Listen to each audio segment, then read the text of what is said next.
అమ్మ నమస్తే అమ్మా. నమస్తే అమ్మా. అమ్మ మనకి ఇంట్లో ఉన్న దృష్టి పోయి మంచి అదృష్టం రావాలంటే ఏం చేయాలి? ఇంటిని ఎలా శుభ్రపరచుకుంటే మనకు అదృష్టం మనల్ని వరిస్తుంది?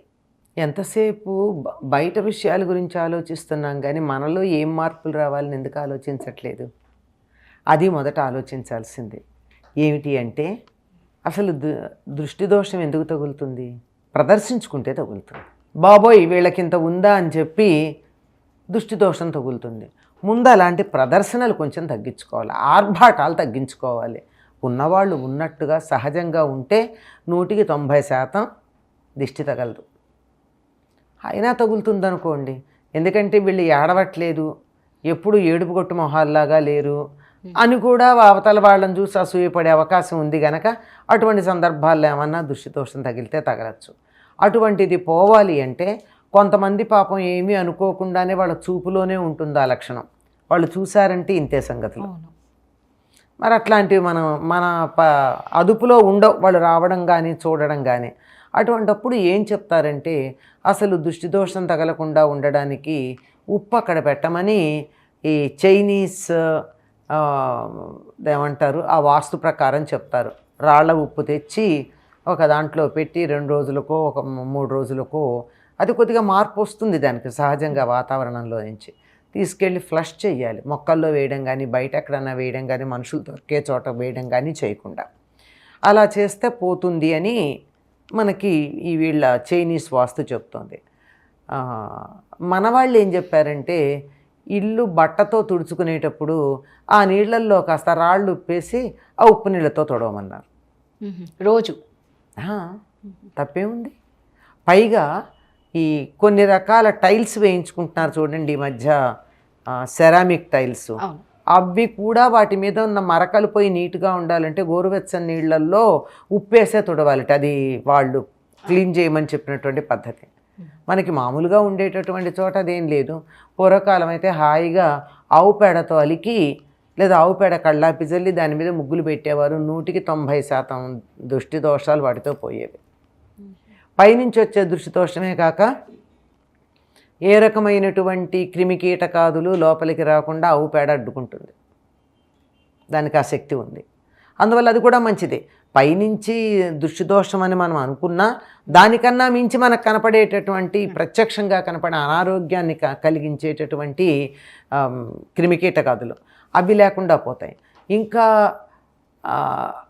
ఈ మధ్యకాలంలో చెప్పింది ఏమిటంటే ఆవు పంచితం ఇల్లంతా చల్లండి, లేకపోతే మీరు ఇల్లు శుభ్రం చేసేటటువంటి నీళ్లల్లో కాస్త ఆవు పంచితం వేయమన్నారు.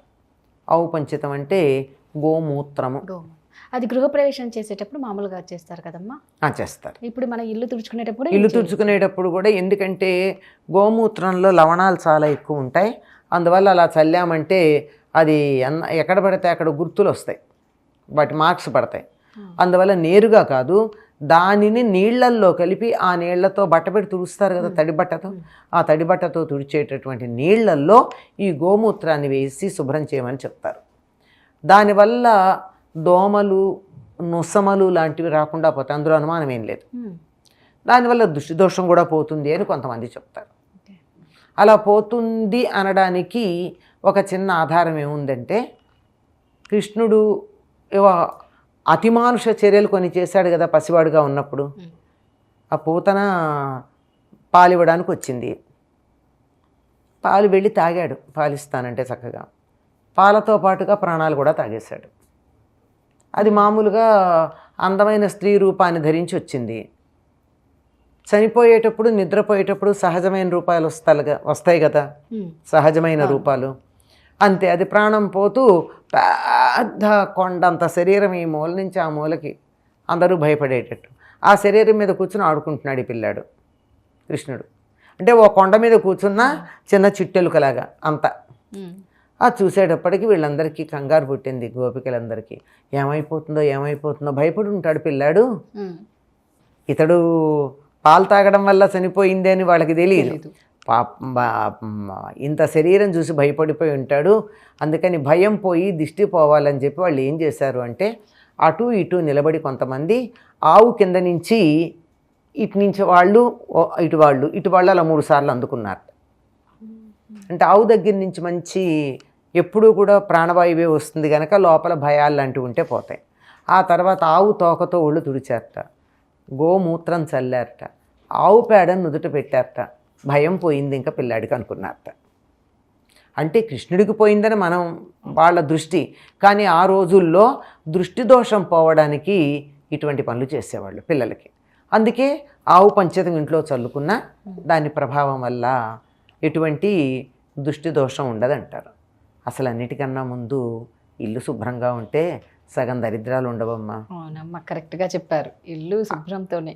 నువ్వు ఎంత డెటాల్ వెయ్యి, ఇంకేదన్నా వెయ్యి, లైజాల్ వెయ్యి, ఇంకోటేవో ఉన్నాయి కదా, అట్లాంటివన్నీ వేస్ట్ చేసినా ఇల్లు సరిగ్గా లేకుండా ఈ మధ్యలో ఏదో శుభ్రం చేస్తే ఆ మూల ఇన్ని బూజులు, ఈ మూల ఎలక, ఈ లోపల బొద్దింకలు ఇవన్నీ ఉంటే ఏమిటి ఇది? ఎంత దరిద్రం ఉంది. దరిద్రం అంటే అంతే, అసలు ఇల్లు అలా ఉండడమే దరిద్రం. అమ్మ, దిష్టి అంటే ఇప్పుడు మనకు ఆరోగ్య సమస్యలే ఉంటాయా, లేకపోతే మనకు ఉన్న డబ్బు కూడా పోయేది? అన్ని రకాలుగాను ఉంటాయమ్మా. ఏ ఒక్క విషయంలోనూ మనం ఎదుగుదల ఉండదు. ఎదుగుదల ఉండదు. ఎదుగుదల లేకపోయినా పర్వాలా, తరుగుదల ఉంటుంది. దానివల్ల ఉన్నది హరిస్తూ ఉంటుంది. హరిస్తూ ఉంటుంది. అమ్మ, చాలా చక్కగా చెప్పారు. ధన్యవాదాలమ్మా. నమస్తే అమ్మా.